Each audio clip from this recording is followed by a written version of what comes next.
Hey, what's up guys, and welcome to Xbox On. So here on the team, we've been playing loads of Ghost Recon Wildlands and spending so much time gathering every little collectible. So it got us thinking about other open world games that have tons of stuff to collect, so let's take a look. If you're going to make a list about collectibles, and I am, then you have to start where the craze for pocket-filling prizes first began. Banjo-Kazooie is the king of collectathons. It was simpler times back then. Make your way through a big, bright 3D world and collect every big, bright thing you see along the way. Of course, you would get obsessed with collecting all these things, so you'd get that sweet 100% score, and ended up forgetting to sleep for 2 weeks. It's understandable. To really put the amount of collectibles available into context, I'm going to list them for you. There's honeycombs, extra honeycombs, because my tummy can't get enough of that honey, extra lives, mumbo tokens, musical notes, jiggies, jinjos, other things probably beginning with a J, blue eggs, red feathers, and golden feathers, because you always need a gold version of something to show how special it is. But just what does all that random sounding stuff do? Well, honeycombs equal health, and the extra ones extend your health bar, so they're super useful. Mumbo tokens are the currency you collect in order to pay Mumbo Jumbo to change you into another animal. Bit self-obsessed naming the currency after himself if you ask me. Imagine if the Queen forced us to use Lizzie bucks. People would riot. Then there are things like musical notes and jiggies. There's 100 of each of these and they open up new worlds and doors. Eggs are weapons and feathers help you fly. When you break it down, it's not too tricky, but that won't stop you spending a ridiculous amount of time trying to find everything while screaming, "Where's that last jiggy?" And when you've collected all of that lot, there's just as much to hoover up in Banjo-Tooie and Nuts and Bolts. How the hell does that bird airlift him off the ground when his backpack is full of so much crap? A true gaming mystery. You may think that Mass Effect is a better fit for a list about scale.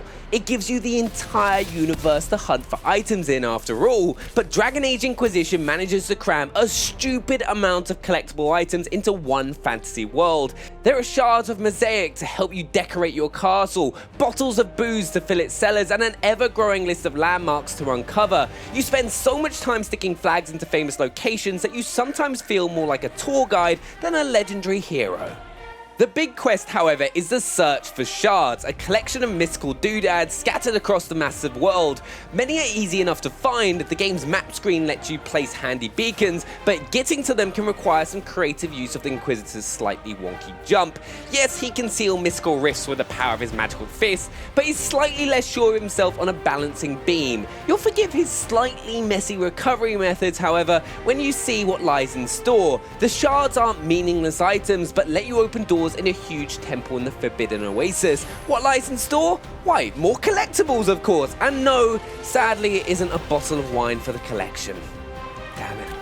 While it's great to see a collection quest having a proper impact on another part of the adventure, it's not quite as exciting as the game's best side activity, finding and killing 10 legendary dragons. So many games on this list expect you to hunt for boring items like feathers and bits of jigsaw. In Inquisition, the feathers and jigsaws are 50 foot tall and breathe fire. It may take us months to take them all down, but this is how you do a collection quest.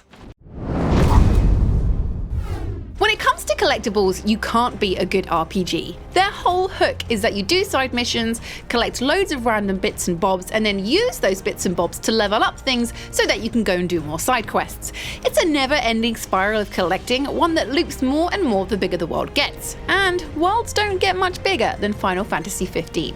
From coloured ore for your car, to treasure items you can sell, from fish and dishes you can cook, to special weapons and maps that lead to even more stuff to line your pockets, there really is a ridiculous amount to gobble up. Where do those sleek boys even keep that stuff? Their trousers barely stretch around their legs, let alone a trout. Just look at this map. Pretty much everything you can collect is illustrated on here, but lots of things you'll just chance upon when you see a blue glint on the floor. But most of the time, if you have a specific collectible idea, you can track it down. Let's say you wanted to pursue the fine art of cooking. There's a ridiculous amount of recipes that Ignis can cook, and they will involve foraging for ingredients all over the globe before you can even think about preparing a tasty chicken stew that makes your attack power super high over the fire. You might need to fish for ingredients, and that in itself opens up a whole new kettle of fish, so to speak. Final Fantasy 15 may be all about taking down the forces of darkness and saving the world, but there are more fishing lures than there are weapons. Yep, Noctis takes his hobby so seriously that you're swamped by different choices on how to catch your next tasty meal, so you can tick it off that list and say you've collected it. In order to collect all this stuff, we'd need our own lives to jump 10 years into the future.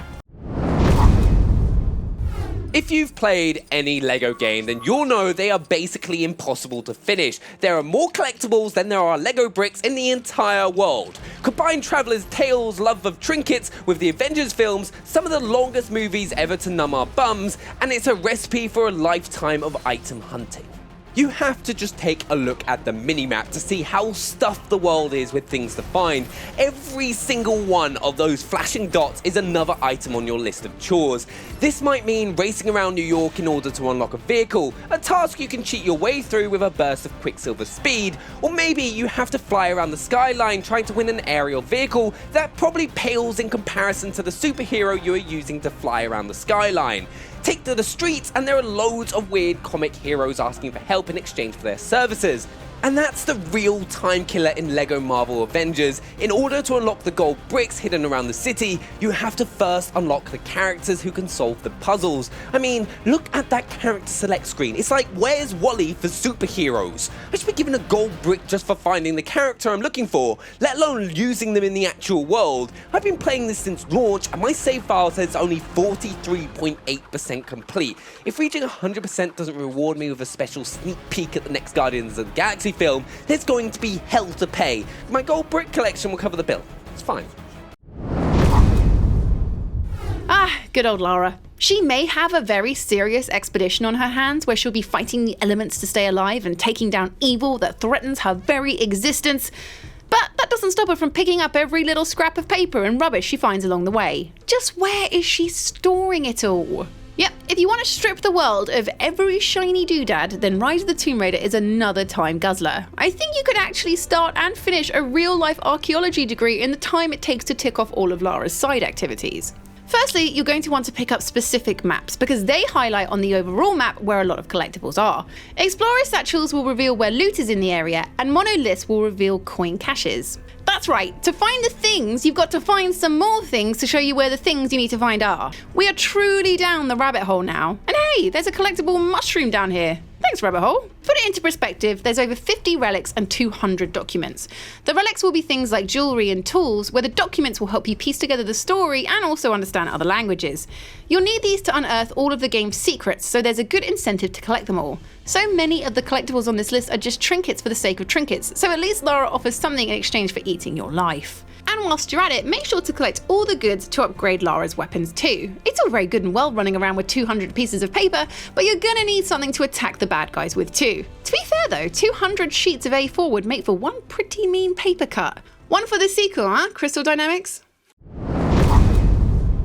The Witcher 3 has so many collection quests, I actually wondered why they shouldn't have just called it the Endless Hunt. Witchers are famous for being monster hunters for hire, but they spend most of their spare time uncovering things on a map. Walk up to any notice board in The Witcher 3 and it floods the map with question marks, each one hiding another job to tick off the list. There are monster nests to fill with bombs, there are settlements to save from monster infestations, there are treasure chests guarded by angry demons, and there are camps full of bandits who need to be cut down to size. Quite literally, so it seems.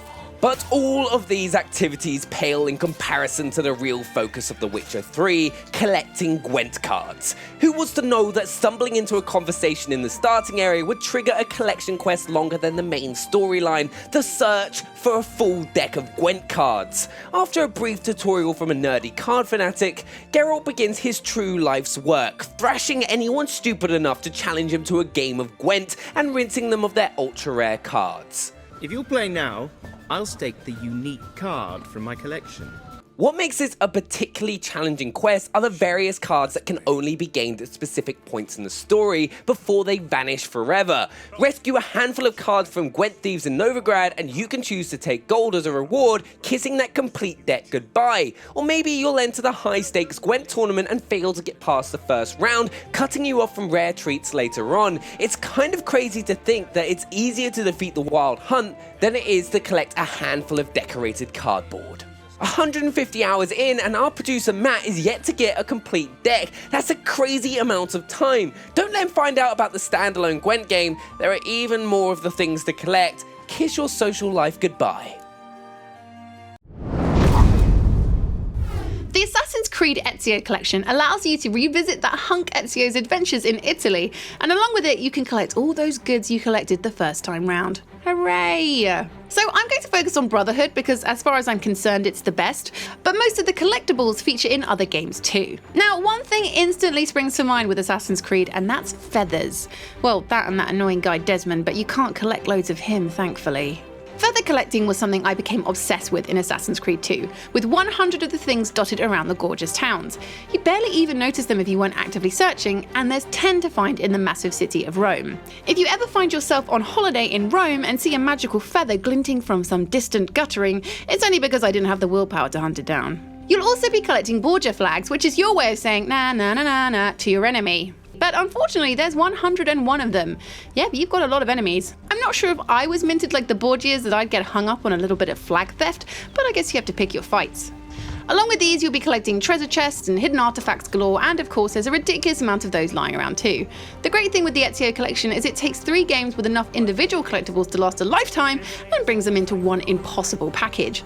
Years from now, our ancestors will climb into the Animus, whisk themselves back to our lives, and feel deeply disappointed that all we did was sit on our arse and collect feathers and flags. This history trip is long enough to see you become part of history, and so takes the #1 spot. So there are just some of the open world games that have an absolute ton of collectibles to collect. Let us know in the comments what your favorite is, and also if you're new to the channel, hit that subscribe button so you don't miss out on any future videos. And don't forget to smash that like button if you enjoyed this video, and check out last week's list show whilst you're at it. We'll see you next time. Bye. Bye.